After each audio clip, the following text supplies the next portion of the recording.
हरे राम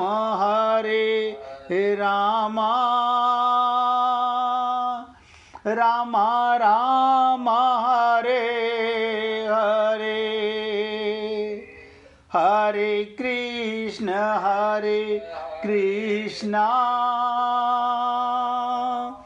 कृष्ण कृष्ण हरे हरे, हरे राम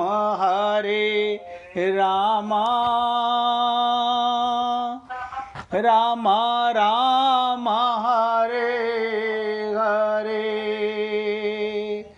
हरे कृष्ण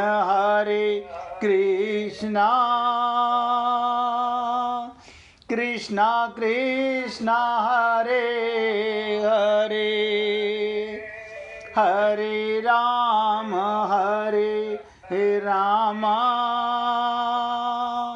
राम राम हरे हरे। सभी पुण्य आत्मा पूरी एकाग्रता से समझिएगा, ये संत महात्मा लोग ये साधना क्यों कराते हैं? हम लोगों को साधना कराते हैं। बहुत ध्यान से सुनिएगा। नरेंद्र भाई अपने मोबाइल की आवाज़ बंद कर लो भैया। बहुत ध्यान से सुनिएगा भैया। पत्थर पर हमारी बुद्धि क्या हो गई है? पथरा गई है। ये हमारी बुद्धि पर क्या करते हैं संत महात्मा? साधना करा के पत्थर पर यदि बहुत पानी एकदम से डाल दिया जाए तो पत्थर केवल भीगेगा, पानी बह जाएगा, अब पत्थर सूख जाएगा। ध्यान दीजिएगा। अगर किसी को एक साथ सब कुछ बता दिया जाए तो क्या होगा? वो एक बार गीला होगा, बाद में फिर सूख जाएगा।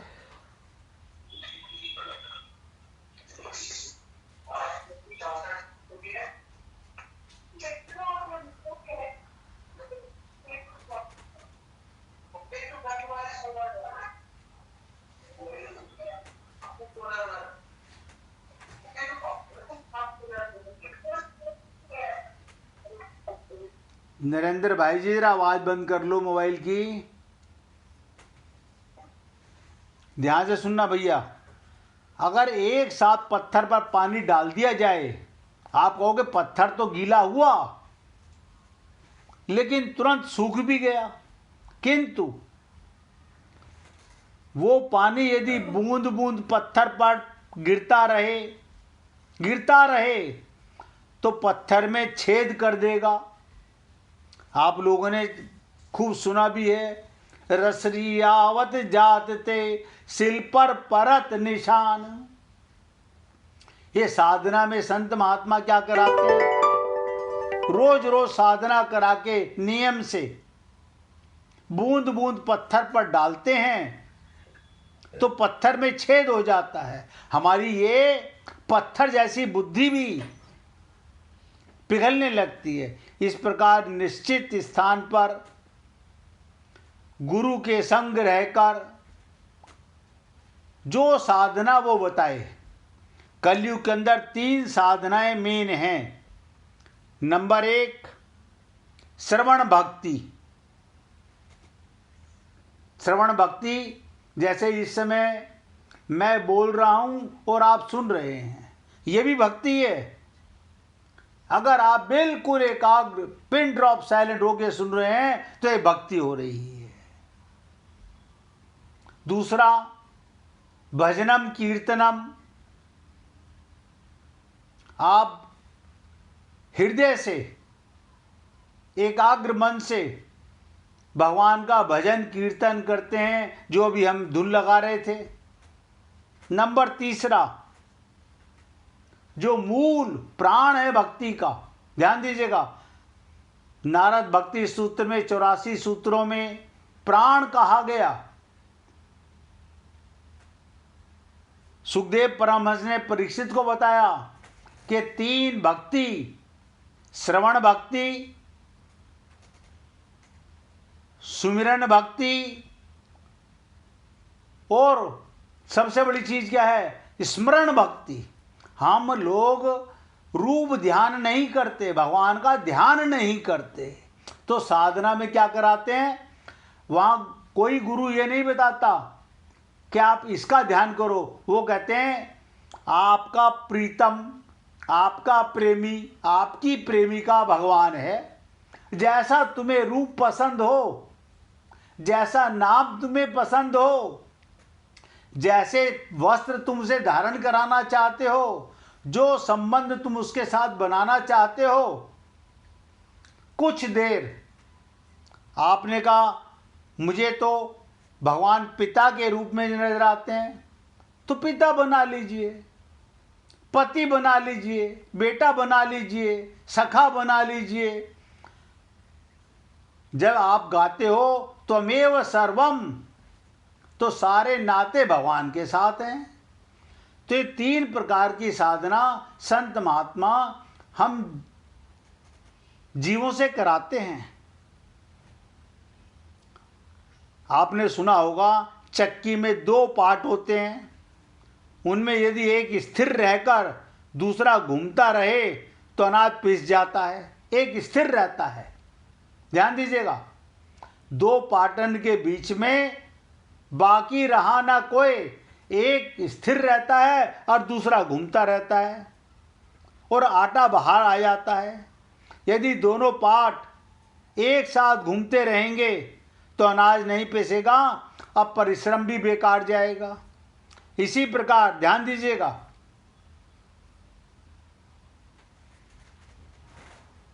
इसी प्रकार आप हम लोगों के पास भी 2 पार्ट हैं, एक मन और दूसरा शरीर।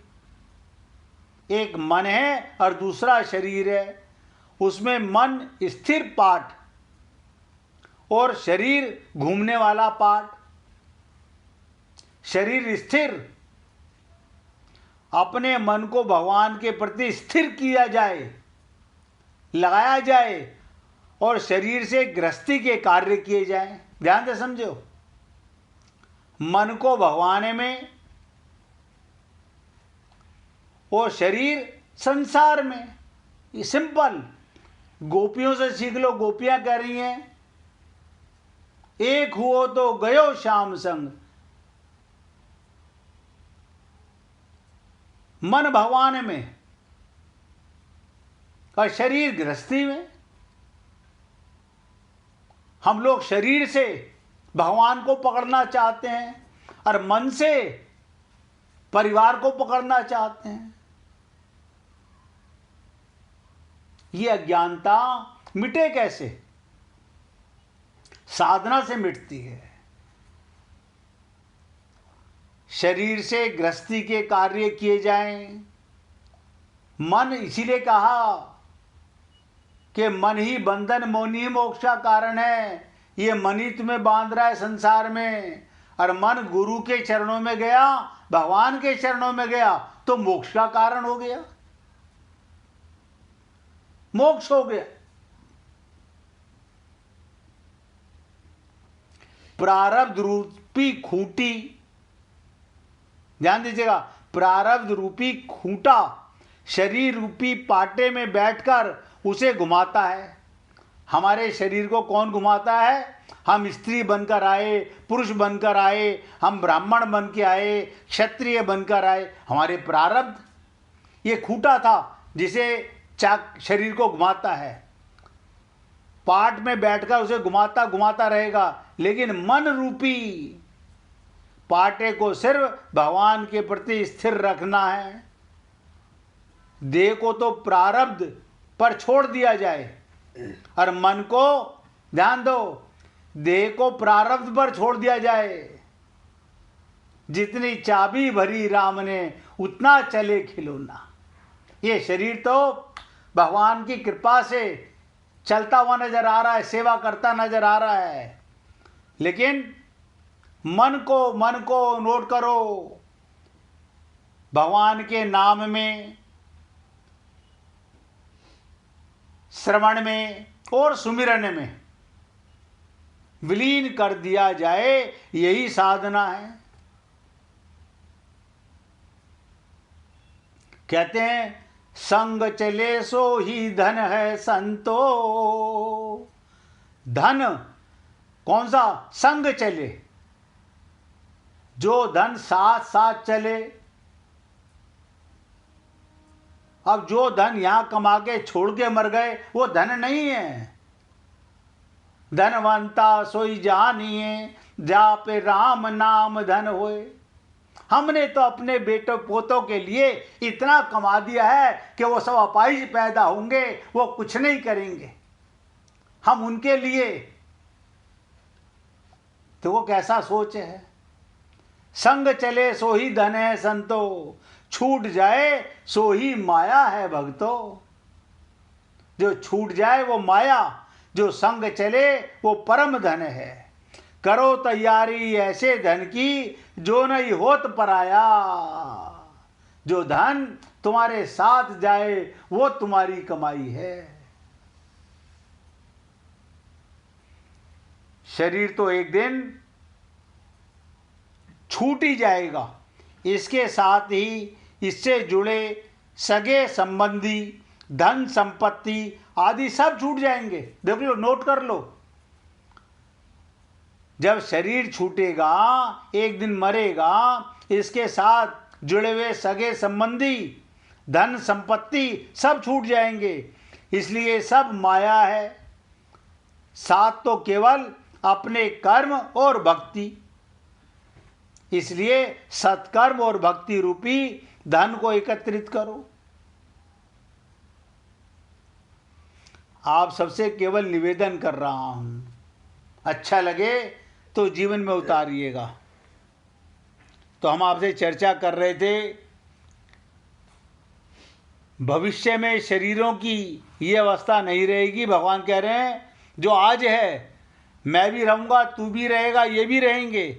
इसी तरह शरीरों में अलगाववाद अनुभव हमें वर्तमान में कर लेना चाहिए। अनुभव क्या है? बचपन गया, जवानी गई, बुढ़ापा जा रहा है।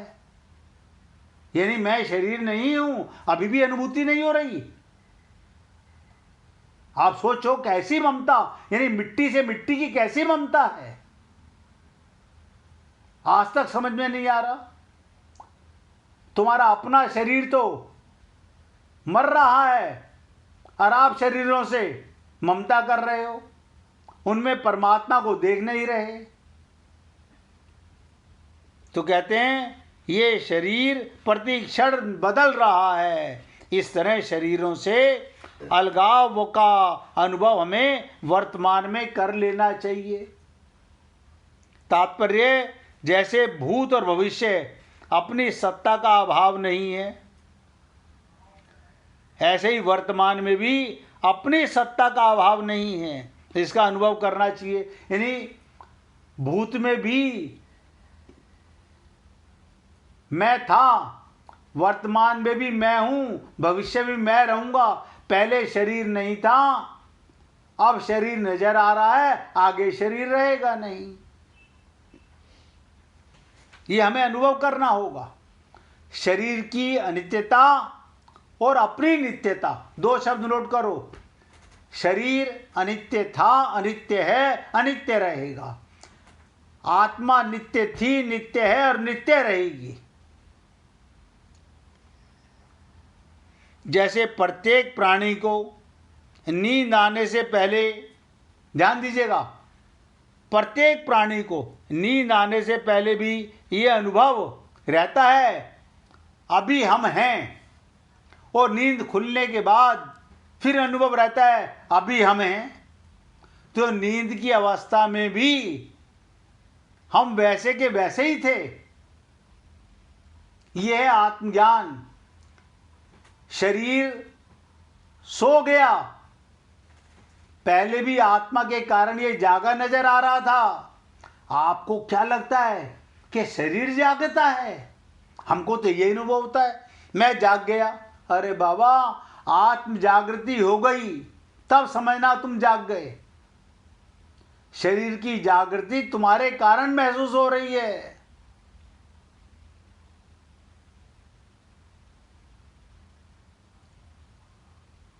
शरीर नजर आता है जागता हुआ, जागती आत्मा है। आत्मा के कारण ये शरीर जागता नजर आता है, आत्मा के कारण ये शरीर सोता नजर आता है, आत्मा के कारण ये शरीर फिर उठा नजर आता है। तो कहने का तात्पर्य, नींद खुलने पर भी ये अनुभव रहता है अभी हम हैं, और नींद के अवस्था में भी हम वैसे ही रहते हैं। आत्मा पर कोई फर्क नहीं पड़ता, केवल बाहरी जानने की सामग्री का अभाव होता है। आप जागे हुए थे, टीवी देख रहे थे, आपको क्या लगता है शरीर टीवी देख रहा था? नजर ऐसा आता है, लेकिन अगर आत्मा ना हो अंदर तो ये शरीर क्या देखेगा? हमारा अभाव नहीं था, ऐसे ही मैं और तू राजा लोग, भगवान कहते हैं, सबके शरीर पहले भी नहीं थे, बाद में भी नहीं रहेंगे, और अभी भी शरीर प्रति क्षण नाश की ओर जा रहा है। परंतु हमारी सत्ता पहले भी थी, पीछे भी रहेगी, और अभी भी वैसी की वैसी है। अब बताइए, नित्य प्राप्त परमात्मा ये कब अनुभव होगा? जब आपको नित्य अनुभव आत्मा की अनुभूति होगी। अगर ऐसे समझ में नहीं आ रहा हो तो रामचरितमानस की इतनी सरल चौपाई, ईश्वर अंश जीव अविनाशी, चेतन अमल सहज सुख राशि। आप कौन हैं? अरे कम से कम रामचरितमानस को इतना पढ़ते हो तो उसकी चौपाई को मान तो लो, मैं ईश्वर का अंश हूं, जीव हूं, जीवन दान देने वाला हूं शरीर को, अविनाशी हूं, चेतन हूं, अमल हूं, कोई मल नहीं है मेरे अंदर, और सहज सुख राशि हूं। पता है कितनी क्वालिटी है आपके अंदर, लेकिन चौपाई रट ली और चौपाई का पता नहीं है, तो रटने से क्या होगा? हमें रट्टू तोते नहीं बनना, हमें अनुभूति करनी है। तो भगवान यहां पर हम सबको अर्जुन के माध्यम से अनुभव कराना चाह रहे हैं, हम सदा थे, हैं और रहेंगे। ये शरीर, ये परिवार, ये संसार पहले नहीं था, अब नजर आ रहा है, बाद में नहीं रहेगा। और ये भी चलता हुआ नजर आ रहा है। नदी को जब हम देखते हैं तो चलती हुई नजर आती है। एक बार हरिद्वार में हर की पौड़ी पर माँ बेटे खड़े हुए थे। बेटे ने कहा, मम्मी हम 10 साल पहले भी यहीं पर आए थे ना, यही हर की पौड़ी। अब बेटी देखो, ध्यान से सुनो, माँ को जितना ज्ञान था माँ ने उतनी बात बोल दी, हाँ बेटा ये वही वही वही वही गंगा है, ध्यान दो, वही ये पैड़ियां हैं संगमरमर की वाइट, और ये वही पुल है, कोई अंतर नहीं है। लेकिन वहीं पर एक महात्मा जी खड़े हुए थे। महात्मा जी बोले, देवी कम से कम बच्चे को गलत शिक्षा मत दो।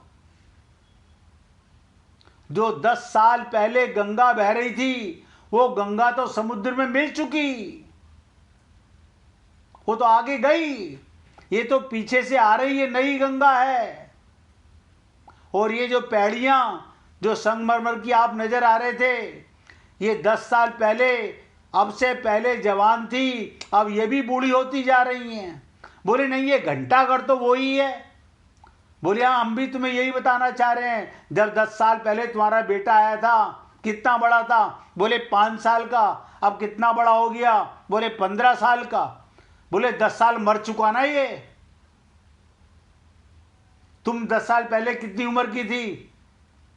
तो 10 साल तुम्हारा शरीर भी जा चुका आगे। इसलिए हे पुण्य आत्माओं, ये शब्द आप और हम लोग एक एक शब्द को गहराई के साथ समझें। और मैं आपसे बार बार जो निवेदन करता हूं, आपको कहीं पर भी रुकावट महसूस होती है, आप मुझे पूछो, मैं एक्सप्लेन करने को तैयार हूं। लेकिन भाई ये सोच करके हम चुप रह के समझ जाएंगे, या तो पूरी तरह मानो और या प्रश्न करो। तो भगवान कहना चाहते हैं ये पहले नहीं थे, अब नजर आ रहे हैं, बाद में रहेंगे नहीं। तू और मैं और ये राजा लोग पहले भी थे, अब भी हैं और आगे भी रहेंगे। और तू किसको मारने की बात कर रहा है? इनके शरीरों को। ये शरीर तो मर ही रहे हैं, तू क्या मारेगा? जो तेरे मन में खोपड़ी में ये पाप भर गया, मैं इनके मारने वाला नहीं बनूंगा। तू नहीं मारेगा तो ये मरेंगे नहीं? मेरी दृष्टि में तो मरे हुए हैं ये। बहुत भारी ब्रह्म है हम लोगों के जीवन में, हम समझ ही नहीं पा रहे। भगवत प्राप्ति कभी कठिन नहीं थी। भगवत प्राप्ति से ज्यादा सरल तो कोई चीज है नहीं। क्यों? वो मिला हुआ है। कोई संत महात्मा कहीं से भगवान ला के हमें नहीं देगा। वो नित्य प्राप्त परमात्मा की प्राप्ति का अनुभव कराएगा। बस जो मिला हुआ था, मिला हुआ है, वही हमें मिलाएगा। वो उसी को दिखा सकता है जो तुम्हारे पास है। बस हम भूले हुए थे। अगर गुरु की शरणागति, भगवान की शरणागति कर लें तो नित्य प्राप्त परमात्मा की प्राप्ति का अनुभव अभी हो सकता है। 1 मिनट भगवान का कीर्तन करो, फिर आगे चर्चा करेंगे। श्री राम जय राम जय